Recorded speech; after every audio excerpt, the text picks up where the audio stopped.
Some of the heaviest rain along the Front Range came in Glen Haven, where at points it was coming down at almost 2.5 inches an hour. Flash floods are considered half an inch an hour. 9 News reporter Mark Salinger takes us to Glen Haven, where he talked to a man who's already seen dozens of flash flood warnings this year. The Cameron Peak fire burned less than a mile from the communities surrounding the town of Glen Haven. 2 years later, the river is still black, flooding every time it rains. Trouble.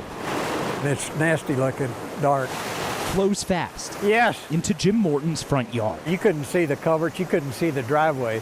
Waves were just pouring over it, yeah. Jim's used to the water turning black and overtaking everything in its path. Yeah, this is the 8th time this summer, so. Far too often this year, he watches the river flood. It didn't used to be this way. Prior to the fire, it wasn't an issue, but that burn scar just won't hold the water. So far this year, the National Weather Service has issued 31 flash flood warnings for Jim's community, including 10 this month alone.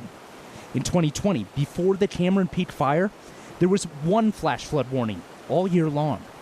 The year before, there were none. Huge fire, largest fire in Colorado history, and it got within a quarter mile of here. After fire comes flood. We're from Texas, and you see the different hurricanes affect coastal towns, and these people's houses have been wiped out, and they say, yeah, we're going to rebuild, and you think, you fools, and yet here we are. I mean, we're not having to rebuild, but we're putting up with this. So the river brings trouble. It's still beautiful.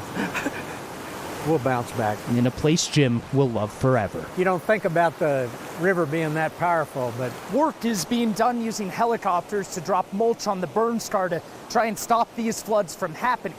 But that work is slow and expensive as people who live in these communities prepare for years of flooding after the fire. In Glen Haven, I'm Mark Salinger, 9 News.